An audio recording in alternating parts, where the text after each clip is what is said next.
Odamlardagi yoqmaydigan narsa nima? Hozirgi kunda menda eng yoqmayotgan narsa odamlar intellektualniy собственность. Ya'ni aqliy mulkka hech kim rioya qilmay qo'ygani yoqmaydi menga.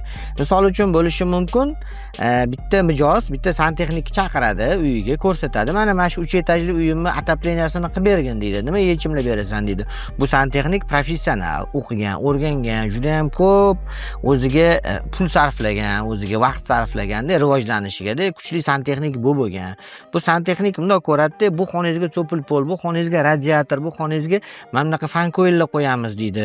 Bu xonangizga deydi 10 ta radiator qo'ysa yetadi. Bu xonangizga mana shuncha cho'pil pol qilsa yetadi. Bu xonangizga mana shuncha qilamiz, mana shuncha turba tortamiz, bu yoqqa tortamiz. Sizni uyingizga 2 ta nasos qo'yamiz. Bitta cho'pil polga bitta radiatorga deydi. Shu bilan isitib ketadi. Sizni uyingizga 150 litr, 100 litrli boyler yetadi deydi. Zo'r yechimlarni, arzon turadigan go'shtli maslahatlarni beradi-da. Keyin aytadi, "Mani ish haqqim" deydi, $2000 deydi. Ha, mijoz bo'ldi deydi, "Men tender qilib ko'ray" deydi. Keyin uni o'rniga boshqa santexnik keladi, jo'yali gap ham aytib bera olmaydi, jo'yali bir tushuntirib ham bera olmaydi. Keyin mijoz o'zi aytadi, "Menga" deydi, birinchidan eshitib olgan, "Men bu xonamga 10 ta radiator qo'yib ber, bu xonamga cho'pil pol qo'yib ber, menga 2 ta nasos qo'yib ber, mana bunaqa diametrda turba tortib ber, sendan oldin kelgan shuni qilib beraman, zo'r ishlaydi" degan, u zo'r santexnikada deydi.